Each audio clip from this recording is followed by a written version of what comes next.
आपने हमारे चैनल को अभी तक सब्सक्राइब नहीं किया है तो सब्सक्राइब कर दीजिए।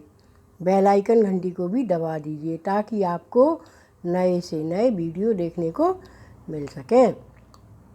आज मैं आपको तुलसी माता की बड़ी ही सुंदर कहानी सुना रही हूँ। बैसाख के महीने में तुलसी माता की पूजा करनी चाहिए। बैसाख का महीना विष्णु भगवान को बहुत अधिक प्रिय है और तुलसी तो विष्णु भगवान की पटरानी कही गई हैं। हरि की प्यारी तुलसी रानी, हरि की प्यारी महारानी पटरानी। इसीलिए हमें तुलसी माता की बैसाख में पूजा करना चाहिए। एक रुक्मणी थी, बाल विधवा थी। उनके यहाँ कोई संतान नहीं हो पाई थी और उनके पति का निधन हो गया था। उनके मायके और ससुराल में भी कोई नहीं था।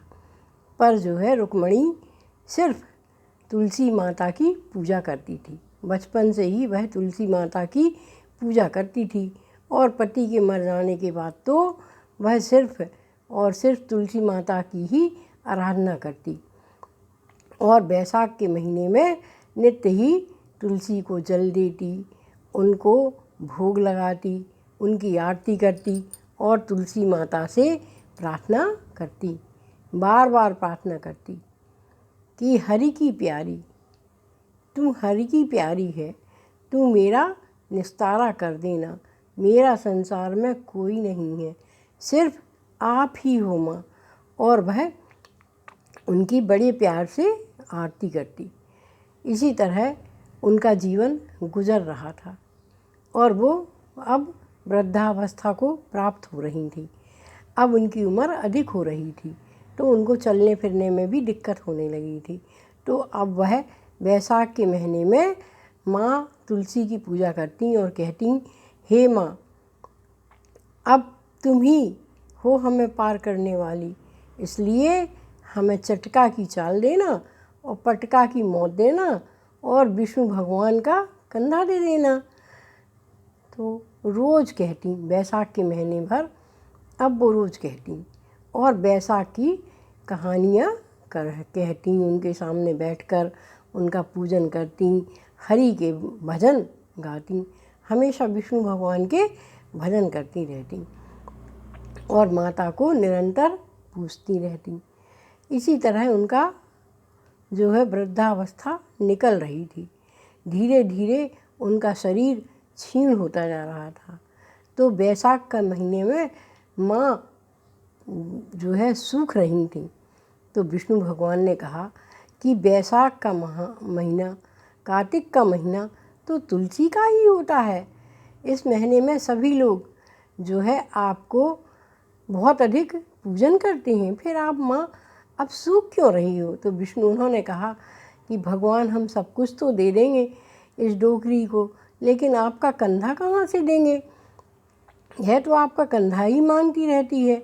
यह कहती है कि हमारा कोई नहीं है, हर की प्यारी तू हर की पटरानी है और तू ही मेरा निस्तारा कर देना। चटका की चाल दे देना, पटका की मौत दे देना और विष्णु भगवान का कंधा दे देना। तो भगवान सब कुछ तो दे देंगे पर आपका कंधा कहाँ से लाएंगे? विष्णु भगवान ने कहा कोई बात नहीं, आप चिंता ना करो, आप तो हरी हरी रहो।